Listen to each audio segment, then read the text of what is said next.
Who is your favorite author? Just shout them out. Favorite authors. Playmate Burroughs. Okay. Well, those are all good authors.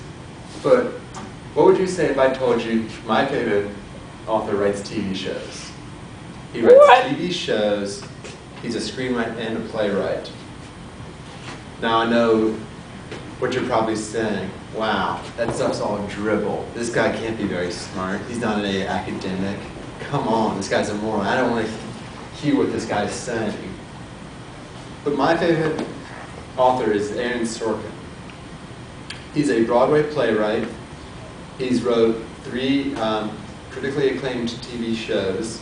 He has written for Tom Cruise, Tom Hanks, Jack Nicholson, and Sean Connery, just to name a few of his actors. He's written movies including A Few Good Men, The Rock, Schindler's List, TV shows including The West Wing, Studio 60 on the Sunset Strip, and Sports Night. Now, he's got a few characteristics of his writing. It's very fast-paced, high dialogue. It's driven by a dialogue. Characters are moving, long with monologues.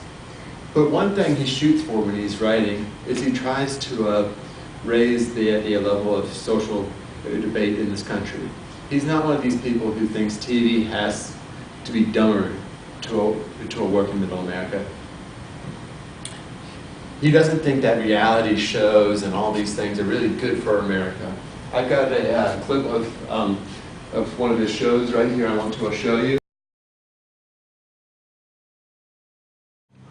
Used to be cutting-edge political and social satire, but it's gotten lobotomized by the candy-ass broadcast network. Hell-bent on doing nothing that might challenge their audience. We're about to do a sketch you've seen already about Robert Times.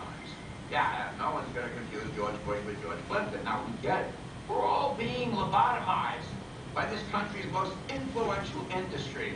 It's just thrown in the towel on any endeavor to do anything that doesn't include the courting of 12-year-old boys. Not even a smart 12-year-olds, the stupid ones, the idiots, which there are plenty, thanks to no small mention to this network. So why don't you just change the channel? Turn on the TV. Do it right now, play.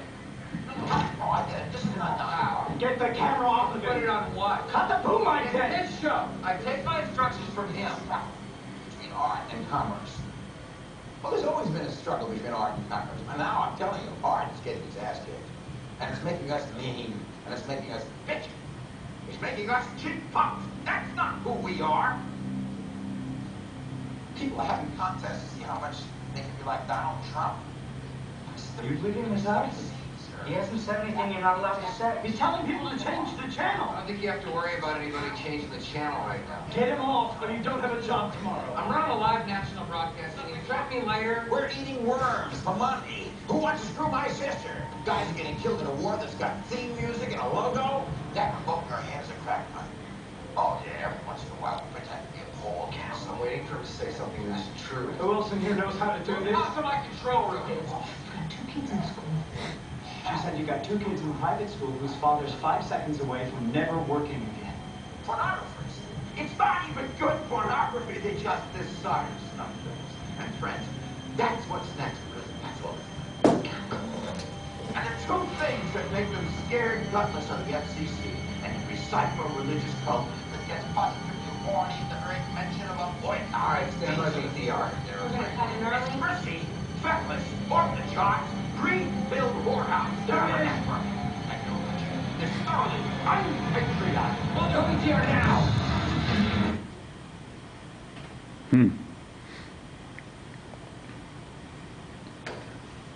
Now in that clip, we see a number of key elements of Aaron Sorkin's writing. The first is his dislike of the kind of established degrading of our media, which is a constant theme in his writing. That one was a pretty obvious theme right there. The next you see is a very fast-paced monologue. This is common in every single piece he's written. You've got the people in the control room going back and forth really quickly. Also, you see a very long monologue. these are particularly difficult for actors, especially when the camera's not cutting away from them, which the camera kind of did in this video, so it's not the best example of his work there.